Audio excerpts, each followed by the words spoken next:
8ஆம் அதிகாரம். அவர் 7ஆம் முத்திரையை உடைத்தபோது பரலோகத்தில் ஏறக்குறைய அரை மணி நேரம் அளவும் அமைதல் உண்டாயிற்று. பின்பு தேவனுக்கு முன்பாக நிற்கிற 7 தூதர்களையும் கண்டேன். அவர்களுக்கு 7 எக்காளங்கள் கொடுக்கப்பட்டது. வேறொரு தூதனும் வந்து தூபங்காட்டும் பொற்கலசத்தை பிடித்து பலிபீடத்தின் படியிலே நின்றான். சிங்காசனத்திற்கு முன்பாக இருந்த பொற்பீடத்தின் மேல் சகல பரிசுத்தவான்களுடைய ஜபங்களோடும் செலுத்தும்படி மிகுந்த தூபவர்க்கம் அவனுக்கு கொடுக்கப்பட்டது. அப்படியே பரிசுத்தவான்களுடைய ஜபங்களோடும் செலுத்தப்பட்ட தூபவர்க்கத்தின் புகையானது தூதனுடைய கையிலிருந்து தேவனுக்கு முன்பாக எழும்பிற்று. பின்பு அந்த தூதன் தூப கலசத்தை எடுத்து அதை பலிபீடத்தின் நெருப்பினால் நிரப்பி பூமியிலே கொட்டினான். உடனே சத்தங்களும் இடி முழக்கங்களும் மின்னல்களும் பூமி அதிர்ச்சியும் உண்டாயின. அப்பொழுது 7 எக்காளங்களை உடைய 7 தூதர்கள் எக்காளம் ஊதுகிறதற்கு தங்களை ஆயத்தப்படுத்தினார்கள். முதலாம் தூதன் எக்காளம் ஊதினான். அப்பொழுது இரத்தங்கலந்த கல்மழையும் அக்கினியும் உண்டாகி பூமியிலே கொட்டப்பட்டது. அதனால் மரங்களில் 1/3 பங்கு வெந்து போயிற்று, பசும் புல்லெல்லாம் எரிந்து போயிற்று.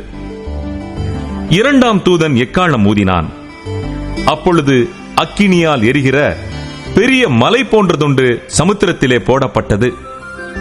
அதனால் சமுத்திரத்தில் 1/3 பங்கு இரத்தமாயிற்று.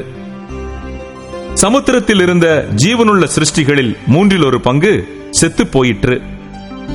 கப்பல்களில் 1/3 பங்கு சேதமாயிற்று. 3ஆம் தூதன் எக்காளம் ஊதினான். அப்பொழுது ஒரு பெரிய நட்சத்திரம் தீவட்டியைப் போல எரிந்து வானத்திலிருந்து விழுந்தது.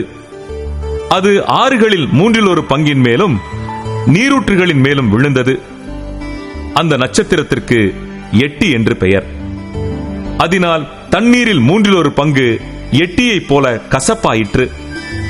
இப்படி கசப்பான தண்ணீரினால் மனுஷரில் அநேகர் செத்தார்கள். 4ஆம் தூதன் எக்காளம் ஊதினான். அப்பொழுது சூரியனில் 1/3 பங்கும், சந்திரனில் 1/3 பங்கும், நட்சத்திரங்களில் 1/3 பங்கும் சேதப்பட்டது. அவற்றில் 1/3 பங்கு இருள் அடைந்தது. பகலிலும் 1/3 பங்கு பிரகாசம் இல்லாமற் போயிற்று. இரவிலும் அப்படியே ஆயிற்று. பின்பு ஒரு தூதன் வானத்தின் மத்தியிலே பறந்து வர கண்டேன்.